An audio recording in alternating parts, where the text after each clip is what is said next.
ஃப்ரெண்ட்வுட்ஸ் நேயர்களுக்கு வணக்கம். 2026 சட்டமன்ற தேர்தலுக்கு இன்னும் 10 மாசம் இருக்கு. இந்த 10 மாசத்துக்குள்ள தமிழ்நாட்டில் பார்த்தீங்கன்னா ஒரே அரசியல் அதகலமா போயிருக்கு. யாரு கூட்டணி வைக்கலாம், இந்த கூட்டணியிலேருந்து வெளியே இந்த கட்சியோட கூட்டணி வைக்கலாமா, நம்ம வேற கொள்கை எதிரி அரசியல் எதிரின்னு வேற சொல்லிட்டோம். ஸோ இந்த கட்சி கிட்ட நம்மளுடைய குடும்பியே இருக்கு. இந்த கட்சியை விட்டு வெளியே வேற கட்சியோட கூட்டணி வைக்கலாமா, இல்ல கூட்டணி கட்சிக்குள்ளேயே இன்னும் தொகுதிகள் அதிகமா கேட்கலாமா அப்படின்னு சொல்லிட்டு பலவிதமான நாடகங்கள் பண்ணா தமிழக அரசியல் என்ன பண்ணிருக்கு, கொட்டி கிடக்குது. ஸோ நீங்க ஒரே ஒரு விஷயம் பாத்தீங்கன்னா, ரெண்டு கட்சி கூட்டணிகளை பத்தி அரசல் புரசலா என்ன பண்ணுது பேசி இருக்குது. ஒன்னு பாத்தீங்கன்னா பாஜக அதிமுக கூட்டணி, இன்னொன்னு பாத்தீங்கன்னா தமிழக வெற்றி கழகம். இதுல அதிமுக பாஜக கூட்டணி கூட கன்ஃபார்ம் ஆயிருச்சு. அதுல விருப்பம் இருக்குதோ இல்லையோ, அந்த கூட்டணி வெற்றி பெறுமோ இல்லையோ, மக்கள் மத்தியில அது வரவேற்பு பெறுமோ பெறலையோ, அது அவங்களுக்கு தேவையில்லாத விஷயம். ஆனா கூட்டணின்னு ஒரு விஷயம் என்ன பண்ணுது இருக்கு. இங்க அதிமுக கூட்டணி அப்படின்றது ஸ்ட்ராங்கா இருக்கு.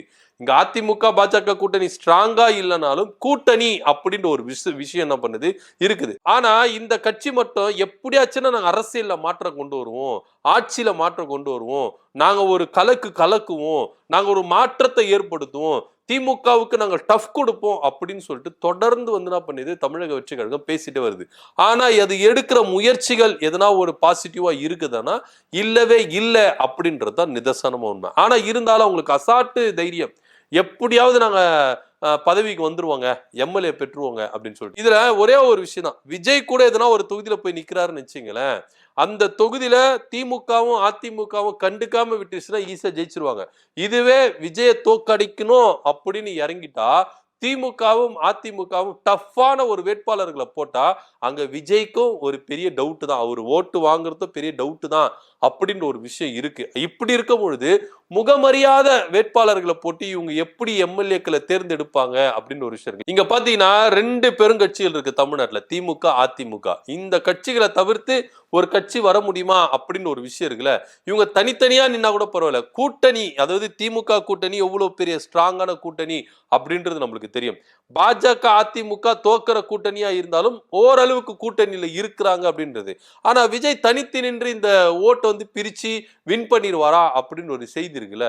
இங்கதாங்க விஜயோட மாஸ்டர் பிளான் என்ன பண்ணிருக்கு, செயல்பட்டு இருக்கு. இந்த கத்தி படத்துல விஜய் அவர்கள் அண்டர் கிரவுண்ட்ல இந்த டேபிளுக்கு கீழே பார்த்து மேப் எல்லாம் போடுவார்ல, அந்த மாதிரி என்ன பண்ணிருக்காரு, அரசியல்ல எப்படி உள்ள பூந்து வெளியே நம்ம ஆட்சியை பிடிக்கணும், நம்ம கட்சியை வளர்த்துறணும் அப்படின்ற ஒரு ரேஞ்சில் விஜய் என்ன பண்ணாரு, மாஸ்டர் பிளான் போட்டிருக்காரு. உண்மையிலே விஜய் ஆட்சியை பிடிச்சிருவாரானா பிடிக்கலாம் முடியாது, ஆட்சியை பிடிக்கிறதுக்கு வாய்ப்பு இல்லை. ஆனா தன்னுடைய கட்சியை பதிவு பண்ண வைக்கணும், அங்கீகாரம் பெற வைக்கணும் அப்படின்ற ஒரு முனைப்புல தான் விஜய் அவர்கள் என்ன பண்றாரு, தொடர்ந்து செயல்பட்டு இருக்காரு. எப்படியாவது நம்ம கட்சியை என்ன பண்ணணும், அங்கீகரிக்கப்பட்ட ஒரு கட்சியா மாத்தணும், ஓட் பேங்கை ஏத்தி காட்டணும் அப்படின்ற ஒரு விஷயம் தான் விஜய் அவர்களுக்கு இருக்குது. ஆட்சியை பிடிக்கிறதுக்கோ இல்ல ஆட்சி மாற்றத்தை உண்டாக்குறதுக்கோ விஜயோட ஓட் பேங்க்கு செல்லுபடி ஆகாது அப்படின்றது தான் நிதர்சனமான உண்மையா இருக்கு. ஆனா இருந்தாலும் தான் கட்சி அங்கீகரிக்கப்படணும், நம்முடைய ஓட் பேங்க் அதிகமா வந்துடணும், ஒரு 10% அட்லீஸ்ட் ஒரு 8% வாங்கியாச்சுன்னா நம்ம என்ன பண்ணிடலாம், கட்சி அங்கீகாரம் பண்ணிடலாம் அப்படின்ற ஒரு ரேஞ்சில தான் விஜய் அவர்கள் என்ன பண்றாரு, முனைப்பு காட்டிட்டு இருக்காரு. ஆனா இதுல அவர் பல முயற்சிகளை ஏற்படுத்தினார். இப்போ ஒரு திமுகவை எதிர்க்க ஆரம்பிச்சிருக்காரு. அரசியலுக்கு வரும்போதே திமுகவை எதிர்ப்பு அப்படின்னு சொல்லிட்டு தான் வந்திருக்காரு. அதிமுகவை பேஸ் பண்ணி நம்ம திமுகவை எதிர்த்துடலாம் அப்படின்ற ஒரு ரேஞ்சில தான் அவர் வந்தாரு. ஏன்னா அதிமுக பாஜக கூட்டணி கிடையாது அப்படின்னு சொல்லிட்டு பிரகடனப்படுத்தினாங்க அதிமுக. சோ இதை பயன்படுத்தி விஜய் அவர்கள் வரும்போது கூட பாத்தீங்கன்னா அதிமுகவை விமர்சிக்கல, எடப்பாடி பழனிசாமி விமர்சிக்கல, திமுகவை எதிர்த்து என்ன பண்ணாரு, அரசியல் செஞ்சாரு. உதயநிதியையோ முதல்வர் ஸ்டாலின் அவர்களையோ பகிரங்கமா எதிர்த்து என்ன பண்ணாரு, அரசியல வந்தாரு. இதெல்லாம் பார்த்துக்கங்க, ஒரே ஒரு நம்பிக்கை தான், பாஜக கூட அதிமுக கூட போகாது அப்படின்ற ஒரு விஷயம் தான். இன்னொரு விஷயம் நீங்க பாத்தீங்கன்னா பாஜக கொள்கை எதிரியாவே என்ன பண்ணாங்க, அறிவிச்சாங்க. ஏன் கொள்கை எதிரியா அறிவிச்சாங்கன்னா தமிழ்நாட்டுல பாஜகவுடைய வேலைக்காகாது. சோ அதனால நீங்க பாஜக கூட கூட்டணி வச்சாலும் ரொம்ப என்ன பண்ண அழிஞ்சுதான் போக முடியுமே கண்டி வளர்ச்சி பெற முடியாது அப்படின்ற ஒரு விஷயத்த விஜய் அவர்கள் ரொம்பவே என்ன பண்ணாரு, நம்பினாரு. சோ அப்போ காலியா இருக்கிற ஒரே ஒரு கட்சி என்னன்னா அதிமுக கட்சி தான். இந்த அதிமுக கூட நம்ம கூட்டணி வச்சு எப்படியாவது நம்ம தேர்தலை சந்திச்சு வின் பண்ணிடலாம், அதாவது ஆட்சியை பிடிச்சிடலாம், அதனாலதான் ஆட்சியிலும் அதிகாரத்திலும் பங்கு அப்படின்ற ரேஞ்சில அவர் என்ன பண்ணாரு, பேசினாரு. ஆனா அது சாத்தியம் இல்லைன்னு நினைச்சுக்கோங்களேன். ஆனா இருந்தாலும் பேசினாரு. ஏன்னா ஆட்சியிலும் அதிகாரத்துல பங்கு அப்படின்னும் போது அதிமுகவை நம்ம பக்கம் கொண்டு வந்துடலாம் அப்படின்னு. இது மாத்திரம் இல்லாம நிறைய கட்சிகள் இப்ப திமுக கூட்டணியிலே உடைஞ்சு வர மாதிரி விசிக, மதிமுக, கம்யூனிஸ்ட், மார்க்சிஸ்ட் எல்லாம் தாப்பாக்க இழுத்துறலாம் அப்படின்ற ஒரு ரேஞ்சில தான் என்ன பண்ணாரு, செயல்பட்டாரு. ஆனா இப்ப அதிமுக பாஜக கூட கூட்டணி வச்சிருச்சு. சோ அதனால அந்த கூட்டணி கூட நம்ம போய் சேரவே முடியாது அப்படின்னு ஒரு விஷயம் இருந்து. ஏன்பா இது முதல்ல சொல்லியிருந்தீங்கன்னா நாங்க திமுகவை எதிர்க்காம வந்திருப்போம். திமுக கூட கூட்டணி வச்சு அட்லீஸ்ட் நான் என்ன பண்ணிருப்பேன், ஒரு எம்எல்ஏவனா வாங்கியிருப்பேன், என் கட்சியை நான் அங்கீகாரத்தில் கொண்டு வந்திருப்பேன். இப்ப நான் திமுகவும் உங்களை நம்பி எதிர்த்துட்டேன், பாஜகவையும் உங்களை நம்பி எதிர்த்துட்டேன். இப்போ நீங்க எங்களை வந்து இது மாதிரி நட்டாட்டுல விட்டு போயிட்டீங்களே அப்படின்னு சொல்லிட்டு அதிமுகவை பார்த்து புலம்புறாரு விஜய் அவர்கள். இப்போ அதிமுக கை கொடுக்கல, திமுகவை நம்ம எதிர்த்தாச்சு, பாஜகவை எதிர்த்தாச்சு, இப்போ நம்ம என்ன பண்ணலாம் அப்படின்னு ஒரு விஷயத்துல இருக்கும் பொழுதுதான் குழம்பின்னு இருக்கிறவர்கள் ஏன் நம்ம ஒரு கூட்டணியை உருவாக்க கூடாது அப்படின்னு ஒரு விஷயத்துலதான் இறங்கி இருக்கிறார் விஜய் அவர்கள். இதற்கு வந்து பாத்தீங்கன்னா திமுக சப்போர்ட்டும் வேணும், அதிமுக சப்போர்ட் வேணும். அப்படின்னா அப்ப திமுகவும் அதிமுக கூட்டணி வைக்கணுமானா அப்படி கிடையாது. இப்ப அதிமுகவை நீங்க எடுத்துட்டீங்கன்னா அதிமுகவில இருந்து பிரிஞ்சு கிடக்கிற ஓபிஎஸ் தாம்பங்க கொண்டு வரலாம். ஏன்னா ஓபிஎஸ்க்குன்னு ஒரு செல்வாக்கு இங்க இருக்கதான் செய்து, அதுல எந்த வித மாற்று கருத்து இல்ல. தமிழ்நாட்டுல அதிமுக தொண்டர்கள் மத்தியில, அதிமுக கட்சியினர் மத்தியில ஓபிஎஸ்க்குன்னு ஒரு செல்வாக்கு இருக்கு, ஓபிஎஸ்க்குன்னு ஒரு ஓட் பேங்க் இருக்கு அப்படின்றத விஜய் அவர்கள் என்ன பண்றாரு, நம்பி இருக்கிறார். சோ அதனாலதான் விஜய் அவர்கள் ஓபிஎஸ் தாம்பங்க இழுத்து ஓபிஎஸ் நம்ம கொண்டு வரலாம். ஓபிஎஸ் வராருன்னா சும்மா வர்றாரு, டிடிவி தினகரன் உள்ள கொண்டு வந்துருவாரு. சோ அதனால டிடிவி தினகரன், ஓபிஎஸ் இவங்க எல்லாருமே இந்த அதிமுக ஓட்டு இந்த பக்கம் வந்துரும் அப்படின்னு சொல்லிட்டு அவர் என்ன பண்றாரு, கணக்கு போறாரு. இதை தவிர்த்துட்டு ராகுல் காந்தி கிட்ட ஒரு ரகசிய டீலிங் பேசுறதா தகவல் வந்திருக்கு. ஏன் அப்படின்னு பாத்தீங்கன்னா இந்த தடவை இங்க திமுக கூட்டணியில அதிகப்படியான இடங்கள் கேட்கப்படும் அப்படின்றது இப்பவே ஒவ்வொரு கூட்டணி கட்சி என்ன பண்றாங்க சொல்ல ஆரம்பிச்சிட்டாங்க. இப்ப விசிகால இரட்டை இலக்க என்னதான் எங்களுக்கு வேணும் அப்படின்னு சொல்லிட்டாங்க. மதிமுக எங்களுக்கு அதிகமா இடம் வேணும், கம்யூனிஸ்ட் ஓப்பனாக சொல்லிட்டாங்க. கடந்த முறை மாதிரி இல்லாம இந்த வாட்டி நாங்க வந்து கம்மியான தொகுதி நிக்க மாட்டோம், அதிகமா கேட்போம் அப்படின்ற மாதிரி சொல்றாங்க. சோ ஒவ்வொருத்தரும் என்ன பண்றாங்கன்னா இந்த தொகுதியில வந்து என்ன பண்றாங்க, அதிகரிச்சு கேட்டு இருக்காங்க. சோ இதெல்லாம் வந்து அரசியல்ல வந்து ஒரு ட்ரிக், ஒரு டிமாண்டை கிரியேட் பண்ற விஷயம் வச்சுங்களேன். அது எல்லாத்தையும் தேர்தல் டைம்ல நம்ம முதல்வர் ஸ்டாலின் அவர்கள் சூப்பரா கையாண்டுருவாரு, அது வேற விஷயம். ஆனா இருந்தாலும் இங்க எதனா ஒரு விஷயத்தை செஞ்சு என்ன பண்ணணும், இந்த கூட்டணியை உடைக்கணும் அப்படின்ற ஒரு விஷயத்துல என்ன பண்றாங்க இருக்கிறாங்க.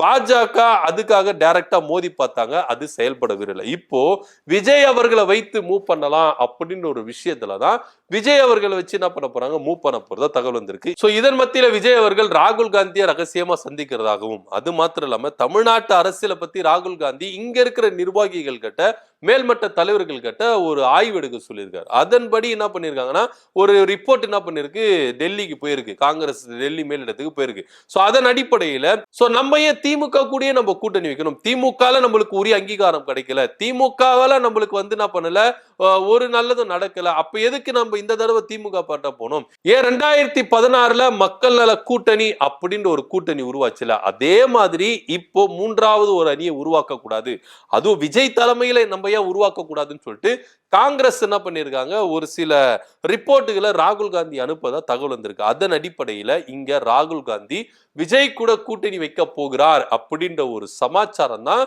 இப்ப அரசல் புரசலாக என்ன பண்ணிருக்கு, தமிழ்நாட்டு அரசியல்ல பேசப்பட்டிருக்கு. ஏன்னா நீங்க விஜய் எடுத்துக்கிட்டீங்கன்னா ராகுல் காந்திக்கு ரொம்ப நட்பா தான் இருந்திருக்காரு. ஆரம்பத்துல இருந்தே அவர் ஹீரோவா இருந்திருக்காருல்ல, அப்பத்துல இருந்தே வந்து பாத்தீங்கன்னா ஒரு நட்பா தான் இருந்திருக்காரு. இந்த பக்கம் பாஜக தான் எதிரி. சோ இந்த பக்கம் அதிமுக வந்தாலும் சரி, காங்கிரஸ் வந்தாலும் சரி, விசிக வந்தாலும் சரி, யார வந்தாலும் இவங்களுக்கு வந்து பிரச்சனை இல்லை. ஆனா இதுல ஒரு பெரிய மைனஸ் இருக்கு.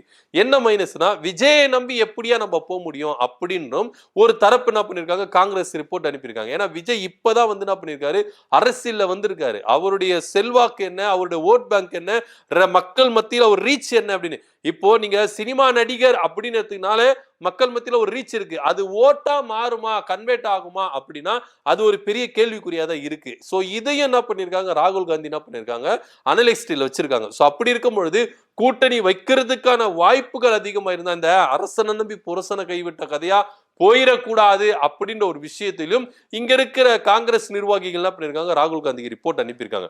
நம்ம கூட்டணி வைக்கலாம், ஒன்னும் பிரச்சனை கிடையாது, ஆனா அது நமக்கு வெற்றி வாய்ப்பா இருக்குமா அப்படின்னு ஒரு விஷயம் இருக்கு. இன்னொரு விஷயம் நீங்க பாத்தீங்கன்னா, இங்க சட்டமன்ற தேர்தலை நீங்க எதிர்கொண்டு என்ன பண்றீங்க, இங்க கூட்டணி வைக்கலாம், ஆனா மக்களவை தேர்தல் அப்படின்னு ஒரு விஷயம் வரல, அப்போ நீங்க என்ன பண்ணணும், திமுக கூட தான் கூட்டணி வைக்கணும் அப்படின்ற ஒரு சிச்சுவேஷன் இருக்கு. ஏன் அப்படின்னு பாத்தீங்கன்னா, கடந்த முறை 2024 நாடாளுமன்ற தேர்தலில் விஜய் அவர்கள் நாடாளுமன்ற தேர்தலில் நின்று தன்னுடைய வாக்கு சதவீதத்தை நிரூபிச்சிருந்தார்னா இன்னைக்கு காட்சிகளை வேற. ஏன்னா ஒருவேளை நாடாளுமன்ற தேர்தலில் விஜய் அவர்கள் ஓட் பேங்க் அதிகப்படுத்தி காமிச்சிருந்தார்னா இன்னைக்கு சட்டமன்ற தேர்தலில் அவருக்கான செல்வாக்குகள் என்ன அப்படின்றது நிரூபிச்சிருக்கும். ஆனா அப்ப அவர் கோட்டையை விட்டுட்டார் அப்படின்றத சொல்ல முடியும். இப்ப நீங்க சட்டமன்றத்துல நீங்க நின்னு நீங்க உங்க ஓட் பேங்கை நீங்க நிரூபிச்சுட்டு இன்னும் நாடாளுமன்ற தேர்தலையும் உங்களுடைய வாய்ப்பு செட் ஆகல அப்படின்னும் பொழுது அது உங்களுக்கு வந்து பெரும் தோல்வியை தான் சந்திக்க நேரிடும் அப்படின்றது தான் நிதர்சனமான உண்மையா இருக்கு. சோ அதனால இப்ப காங்கிரஸ் தமிழக வெற்றி கழகத்தோட கூட்டணி வைக்கலாமா வேண்டாமா அப்படின்ற ஒரு நிர்பந்தத்துல வந்து என்ன பண்ணிருக்காங்க,